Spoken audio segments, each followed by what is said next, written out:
अस्सलाम वालेकुम। कैसे हैं आप? उम्मीद है सब ठीक ठाक होंगे। आज हम बना रहे हैं चिकन फ्राई।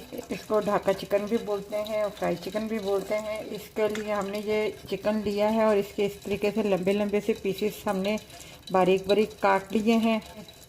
मैदा लिया हुआ है और ये एक अंडा लिया हुआ है। ये 1 टी के बराबर है नमक, क्वार्टर के बराबर वाइट पेपर और क्वार्टर के बराबर ही ये ब्लैक पेपर है। गार्लिक का पाउडर जो ये भी क्वार्टर के बराबर मैं इसमें शामिल करूँगी। चीनी का पाउडर है ये थोड़ा सा, ज़रा सा चुटकी के बराबर ये मैं शामिल करूँगी इसमें। ये सोया सॉस है 1 टीस्पून के बराबर, ये मैं इसमें शामिल करूँगी। मस्टर्ड पेस्ट ये मैं थोड़ा सा शामिल करूँगी 1 टी के बराबर।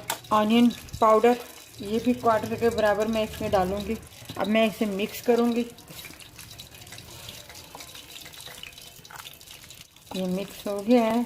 अब मैं इसको रख दूँगी 10-15 मिनट के लिए। उसके बाद मैं फ्राई करूँगी। कढ़ाई मैंने ऊपर रख दी है बिल्कुल हल्की धीमी आंच पे। ये अंडा मैंने फेंट लिया है, ये मैदा है। अब ये सबसे पहले जो चिकन है हम इस मैदे में शामिल कर देंगे।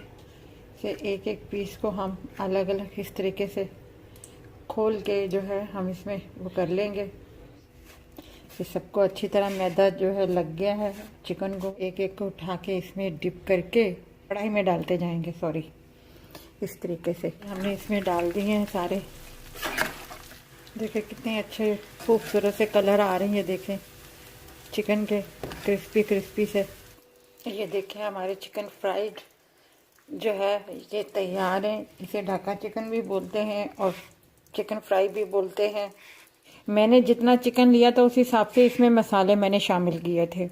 आप अगर ज़्यादा चिकन लेना चाहते हैं, मतलब 1 प्याली के बराबर चिकन लेना चाहते हैं, तो ये मेरी हाफ प्याली थी चिकन की। और 1 प्याली अगर आप लें तो जितने मैंने मसाले इसमें शामिल किए थे उसको थोड़ा सा डबल कर लीजिएगा, तो वो मसाले बिल्कुल पूरे होंगे। नमक हस्बे जायका होगा। बहुत मज़े के बनते हैं ये चिकन फ्राई। अगर आपको ये हमारी रेसिपी अच्छी लगी हो तो हमारी वीडियो को लाइक कीजिएगा, शेयर कीजिएगा और अपना ख्याल रखिएगा। अल्लाह हाफिज़।